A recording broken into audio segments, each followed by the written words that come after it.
Hey, this is Jack Del Rio, and you're watching Bronco Planet.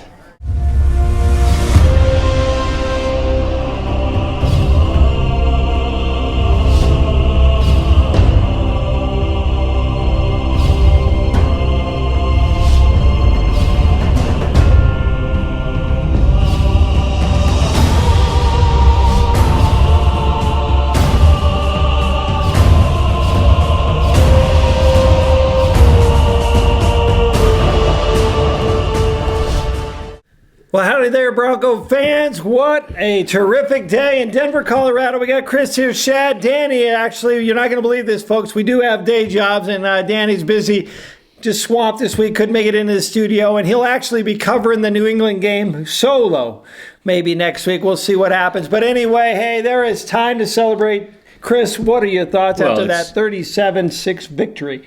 I think this is what we all were waiting for it to happen. And this team, this is exactly what they were supposed to do to a team like the Raiders. We were just talking before we came on. Was it that the Broncos are good? Was it the Raiders are bad? The answer to that is yes. Both. It was part of both. There's nothing greater than beating the Raiders. It's even better when you win. 37-6 doesn't really talk about how bad it was. Yeah, they're not far away, really, Shad, from putting up 50 points in this game. Yeah, you think about the Thomas, whoop, whoop, whoop, whoop, drop the ball inside the 10. Start thinking about the Eric Decker. Would have been a tough catch, drop, touchdown at the beginning. I'm thinking, oh my goodness, we're only up by a little bit, but I'm telling you, we've been talking about them getting blown out in the third quarter. They were motivated. Peyton Manning, 30 of 38, 338 passing yards. No interceptions, and I, for the guys that weren't sure about the arm strength, how about that first touchdown pass to Dreesen right down the seam? That thing wasn't more than 10 feet off the ground the entire way. He looked okay to me. Yeah, just an average quarterback. That's it. And what a tremendous catch by Dreesen right in front of us. We're 4 rows up from that perfect angle, takes a hit, leaps out there. Terrific job. Now, you're right, Chris. We've been talking about, is this all going to gel together? Peyton Manning hit 7 different receivers. We see Ronnie Hillman in there doing some fancy things. Jacob Tammy had some great catches. He didn't get in the end zone. And Lance Ball gets a touchdown. And Ronnie Hillman with the speed. And McGahee, blowing up 112 yards. What McFadden had, I think, under 40 yards. Well, 56 total yards rushing on the ground for the Raiders. The guy, you mentioned the name, the guy that's going to get lost in everything that happened today is McGahee. And he won't be in the stat line. He didn't have a touchdown, but over 100 yards rushing, you can make the case that was the most valuable player today. I think he did have a touchdown. I'm sorry, thinking of in the air. I was thinking of in the air. I'm sorry. But he's going to get lost in games like this where Manning plays so well, but McGahee moving the ball on the ground is what allows that passing game to happen. Well, I think somebody really smart that follows the Broncos talked about them having to get 100 yards from McGahee. I don't know. It was some guy that looked like he was in your basement. It was weird. But he was very good looking, whoever he was. Yes. Now, speaking of our basement, actually the only tragic news of the day, J.D. Walton, the first current Bronco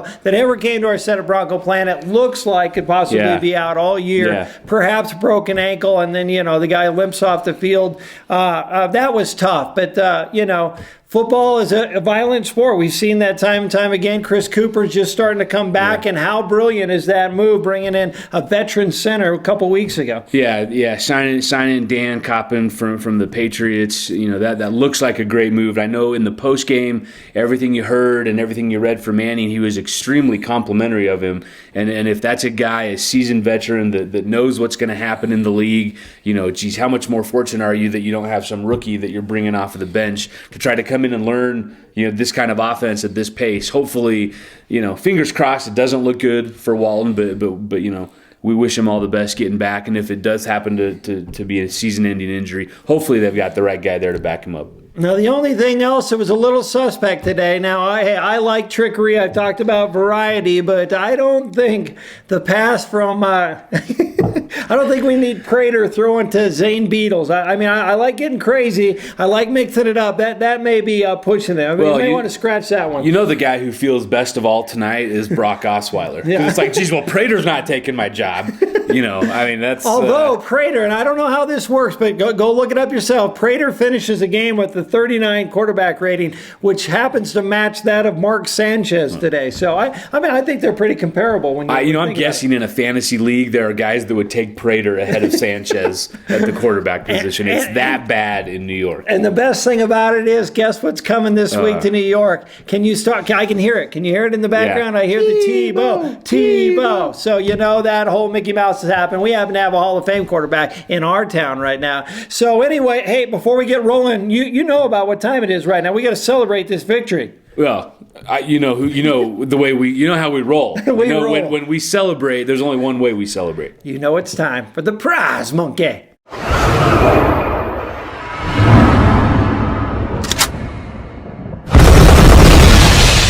Prize monkey, that monkey's funky. Say what? Prize monkey, that monkey's funky. Listen, I don't know what planet you all there may be on. We're on Bronco Planet, and that's how we roll with the prize monkey. Before we get going, give us last week's winners. All right, as you guys recall, huge prize last week. We gave away Terrell Davis, autographed, huge plaque picture, and that actually is going to go to Noah. Nice. And actually, we're going the YouTube route. Sometimes Nice. we grab some of our winners from Facebook, sometimes from our website. This one's actually coming from YouTube. So Noah, you got it, man, heading your way. And also, we're going to throw in a couple bonuses. When the Broncos win, I feel like we got to win and our fans need to win. So, we got Jared and John out there. We're also going to send you a prize. You know who you are. Nice. We're going to send you a prize this coming week, and it's going to be some kind of autographed Bronco memorabilia, and I'm not even going to tell you about it. I'm just going to surprise you, and we'll wait for you to post about it and say, hey, that prize monkey's taking care of us. That's what we do. That's what we do. It's like Christmas every day of the year. All right, rolling on. You're probably wondering what do we got for the prize monkey this week, and you're going to love Seriously, this, before folks. you even... It gets better every week. It's unbelievable. How can we do it? Man! You're going to love this. Well, I can tell you how we did this one. Monica hooks us up. Nice. Monica, and you can go to our Facebook page and follow Monica Sunshine. And she's bringing sunshine to your life. Von Miller jersey right here. Man, sewn on, pretty, Nike, NFL jersey coming your way. And this is simple. All you got to do. All right, we've already awarded YouTube. We've awarded our website. We've awarded Facebook. We're going to award some Twitter this week, man. Love the Twitter. And we're also going to get everybody involved in this one. So either on Twitter, any one of these social medias or our website, you go in there, you post who you thought was the MVP of that huge victory. Only the second time in all the history we've been playing the Raiders that the Broncos have a win more than 30 points ahead of the Raiders. And so... it's simple. Who is the MVP and why? Any one of those venues, and you're in the drawing, and Prize Monkey's going to be there again. It's a beautiful. You want to know who the MVP was? Well, you can't win the prize, but go ahead and tell me. Al Davis. Al Davis. For putting together such a crappy team. Yeah. Rest his soul. That was really tough, folks. But you know what? You play a couple tough teams. Arguably the two of the best teams in the NFL playing right now, and you keep in it and have a chance to win those, then you play a mediocre team. And I expected the Raiders to be kind of bad. They were miserable. So we took a few minutes, Chris. We talked a little bit about the offense before the break. Let's take a moment, talk about that defense. Well, what's getting you fired up about you're that getting Jack pressure. Del Rio? The great thing was you faced the suspension with Mays. The linebackers I thought were fantastic. Didn't miss a beat. Von Miller obviously, and Woodyard and Brookings is fitting in seamlessly. The front seven, I thought, were just fantastic today. Derek Wolfe with just a huge blow-up play, man. We saw him coming in. That guy is a tank, only going to grow. It was great to see him doing well. And let's be honest, when we talk Derek Wolfe, there were some among us, mostly we're not thrilled to see the Broncos moving back and ended up with Derek Wolfe early in that second round, and he's played very well this year. Yeah, I don't know if that's Matt Russell. I don't know if that's John Elway. It could have even been Xanders back in the day. I don't know who did their homework on that, but that's going to be a great pick for the Denver Broncos. Agreed. That's a long-term starter in the interior line. And huge. Man, that guy's a tank. Now let's talk about Elvis Dumervil. Start a little slow, no sacks. We're saying, where's Dumervil? And Von Miller didn't get a sack today, but Dumervil with 2, and Von Miller was all over. Probably one of his best tackling games for Von Miller, covering the pass. And you know what? We've been pretty hard on the safeties. And although Mike Adams drops a sure interception, I thought the safeties were in a lot better place today. They were helping out, and Tracy Porter, although got beat on one long pass, was with them stride for stride. So, I mean, I have not seen a more complete Bronco victory in a long time. You're talking about, I mean, our punter never even makes the field. So I don't know if you can call it a complete victory when you don't punt.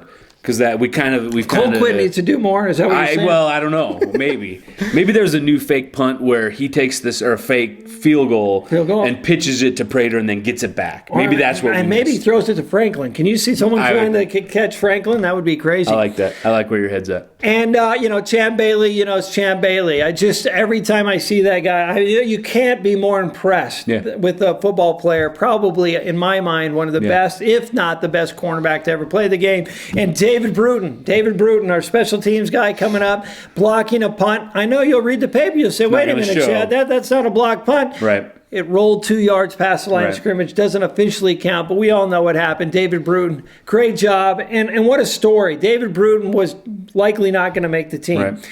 And the guy comes in, he performs well at camp, he performs well in the preseason and special teams. That gets his foot in the door. That happened to Terrell Davis. So young players out there, got to work hard, get your foot in the door, and good things happen. So, all right, so we had a lot of great stuff. I don't know I don't even know how you sum it up with such a great victory, except for no more Raider fans, no more. 4 wins. The Raiders have had on our turf the last 4 years, and it just not going to happen on Peyton Manning's It was ship. just a good Shad. It was fun to watch. It was good to see, and it's exactly what they need to do to a team. The disparity in talent is so great. That's exactly what they had to do in a game like that. So great job, Denver Broncos. I know the fans are already lighting up the boards everywhere. So great to celebrate. Just a butt-kicking. Raiders, move on down. I know a lot of you Raider fans were popping off all week on Twitter, on YouTube. Crickets right now. They're all quiet. Not good. Boy, they're not good. They're terrible. So, all right, hey, we're going to finish up. We talked a little bit about prize today, but almost every prize that we give away with some way, some form has come from Bill Sports Collectibles. And I just can't tell you guys enough. Chris, you've been there a million times. Yep. Yeah, if you're a Bronco fan, you cannot officially call yourself a Bronco fan until you've walked into Bill Sports Collectibles because it has it all. And it's not unlike going to church. You walk into Bill's and there's just kind of a. I mean, honestly, I can tell you the first time I ever went to Bill's was 7 years. I was 7 years old, 1979, trying to finish up the Topps baseball set. I needed a few stragglers. Told Bill what I was after, and I've been a convert ever since. Every Orange Crush can you ever saw, signed helmets, autographs, jerseys, pennants, old programs. I mean, and you can go online. We know we got people all over the world watch us. Go online, Bill Sports Collectibles. We'll roll it out with Bill. And don't forget to check out Jenna in our tailgate section. Had a ball out there. See Voom and Doom come in. Derek Wolf, we talked about him. He's in there. And Jenna just having a lot of fun as we all were. Go Broncos. We'll see you. Come on, Tom Brady, Peyton Manning coming up this week. Woohoo!